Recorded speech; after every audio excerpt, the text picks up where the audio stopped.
Hello and welcome to the program. Well, just recently the mainstream media here in Tasmania had a field day in reporting their version of what went on in my recent court case. That case is the single offence of a dishonesty acquiring a financial advantage in the amount of $5,000 from a woman who lives in Sisters Beach in Tasmania. The mainstream media here, including the likes of 7 News Tasmania, ABC News and The Examiner, all featured a story relating to this court case. This case involved 3 people: Channel 7 Tasmania, known when the incident happened as Southern Cross, an ex-friend of mine, and me. Before I show you the vision from both TV networks, let me remind you of this.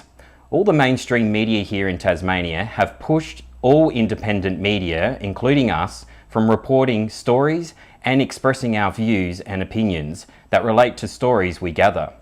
Journalism is not a crime, and with TasNews 24 being an independent news network, we should not be an issue for larger mainstream media networks here in Tasmania and indeed right across Australia. Mainstream media always present one-sided stories to their viewers, and with us, we don't have hierarchies telling us what we can and cannot report. And when we run stories, we simply run both sides and give the community a voice.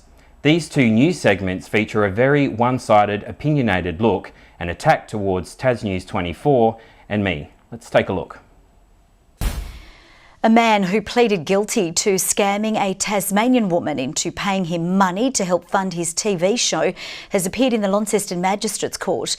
Kane Scott Dallow was due to be sentenced, but the magistrate advised him to seek the services of a lawyer, warning he risks facing prison time. Arriving at court with his own cameraman, Kane Dallow remained tight-lipped. How are you feeling? Dallow was facing sentencing after pleading guilty to 1 count of dishonestly acquiring financial advantage. The court heard last year he posed as a television employee. 7 News Tasmania claim I posed as a TV employee, but what they didn't tell you is I was actually employed by them during this period and had meetings with their executives about the program I was pitching to them. But of course, they would not report I was a part of their television network. That's why the reporter only states I posed as a television employee with no mention of 7 News Tasmania's involvement in all of this. They have misled their viewers and have accused me that I posed as a television employee when in fact I never posed as one. I was working for their network. He befriended a Tasmanian couple and then convinced the woman to pay him $5,000 to help fund his TV show titled Your Tassie.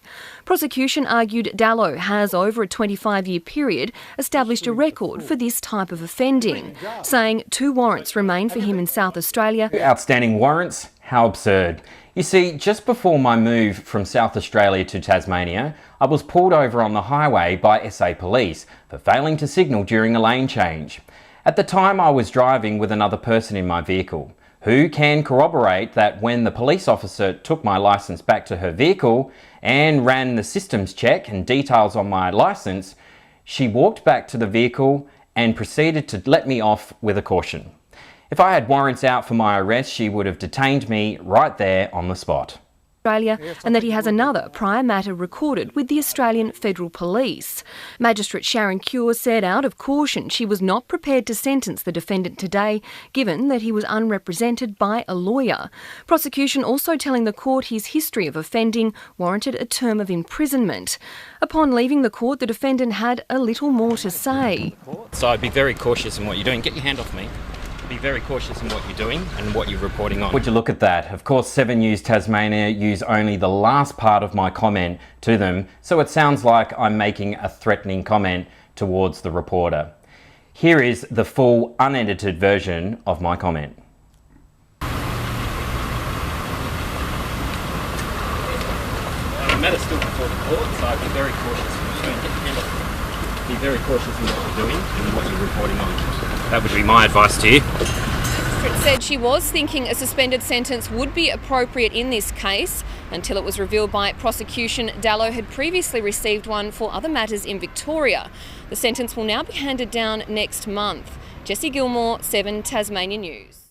Tasmanian magistrate has been urged to jail a self-described online news service operator who pleaded guilty to duping a woman out of $5,000. Kane Scott Dello runs the Tas News 24 website. He's previously pleaded guilty to dishonestly acquiring a financial advantage by convincing a northwest Tasmanian woman to buy an advertising package for a program he falsely claimed to be making for Channel 7. The Magistrates Court in Launceston heard Dello has prior convictions for dishonesty offences over a 25-year period in both South Australia and Victoria. Over a 25-year period, so that would mean I started my supposed criminal history at the age of 13.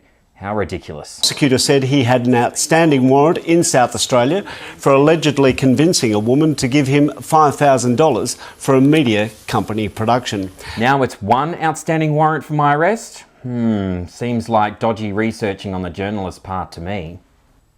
What is not shown by the ABC is their cameraman grabbing my arm. It is very clear and instructed to us within the media industry that we are not to touch anyone whilst gaining and reporting stories from people.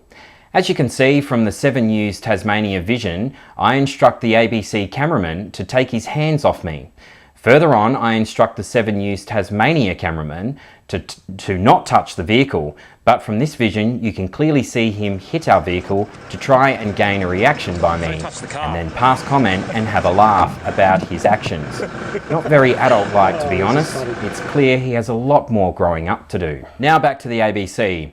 A week ago we reported a segment in relation to a staff member of the ABC sending out a defamatory tweet about me.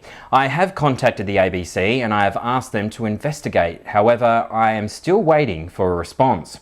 The tweet was unacceptable and we feel breaches the code of conduct of the ABC and their employee standards. Tas News 24 can confirm that the ABC network has been a contributing factor in using bully tactics and behaviour towards local independent media groups, including us.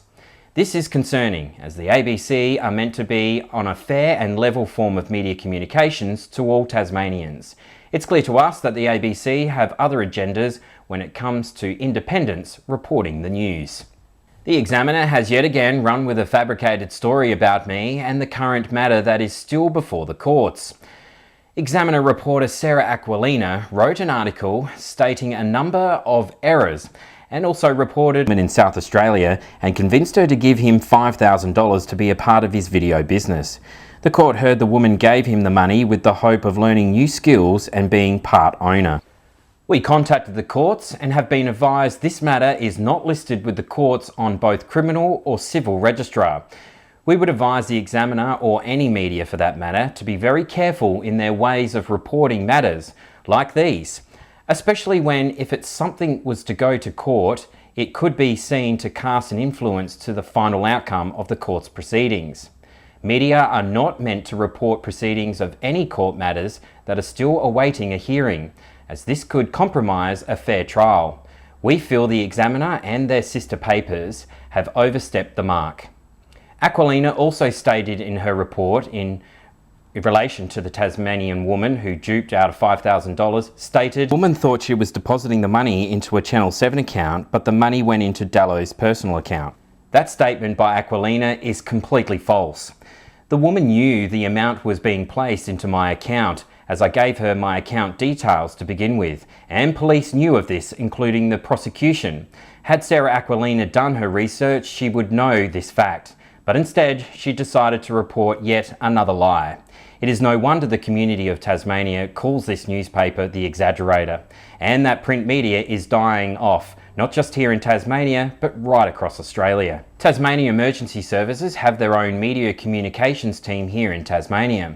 This includes a team of non-police members that covers police and fire, and whilst we are an independent news service, we feel a working relationship should be formed between all media organisations, including us. However, the Media Communications Department of Tasmania has simply chosen to ignore us and not allow us to be a part of their communications they make on a daily basis to other media. We have on several occasions requested to be on the media email out list, but they have simply chosen to ignore us. We find this unacceptable and simply a department who has decided to pick and choose the media they wish to deal with in a prejudiced manner. We hope at some stage Tasmania Police Communications Department will simply accept us as a member of the media, and this nasty battle of power they seem to inflict will finally come to an end. Well, that's our program for now. Until next time, take care.